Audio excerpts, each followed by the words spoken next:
ژمارەیەک پۆستی ئیداری و ئەمنی لە کەرکووک بە وەکالەت بەڕێوە دەبرێن و پڕکردنەوەی ئەو پۆستانش کێشەی گەورەی شارەکەیە. لە ئێستادا 11 پۆستی گرنگ و هەستیار بە وەکالەت بەڕێوە دەبرێن و ئەوش گرفتی بۆ ئیدارە و ئەنجومەنی پارێزگا دروست کردووە، چونکە ئەو پۆستانی بە وەکالەت بەڕێوە دەبرێن دەسەڵاتی تەواویان نییە.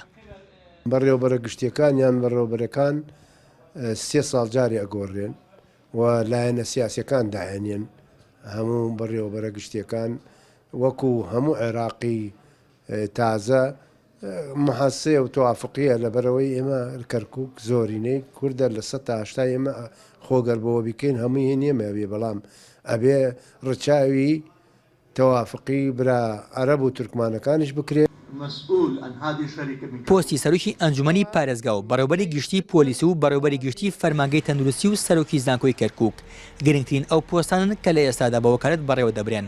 ئەندەمێکی ئەنجومەنی پارێزگاش پڕکردنەوەی پۆستەکان بە چارەسەرکردنی زۆرێک لە کێشەکان دەزانێت. ئەوە کێشەیەکی گەورەی کارگێڕەیە کە لە عێراقدا بەدەستیەوە دەناڵێنین. ئەویش بەشێکی زۆر لە وەزارەتەکان و بەڕێوەبەرە گشتەکان بە وەکالەت بەڕێوە دەبرێن. ئەویش تووشی کێشەیەکی کارگێڕیمان دەکات و دەبێت بە دوای چارەسەری ئەو کێشانە بگەڕێن و چارەسەری بکەین. جێگیربوونی ئەوانش ڕەزامەندی ئەنجومەنی وەزیرانی دەوێت. تثبيت مدراء العامين يجب أن يكون هناك موافقة من مجلس الوزراء.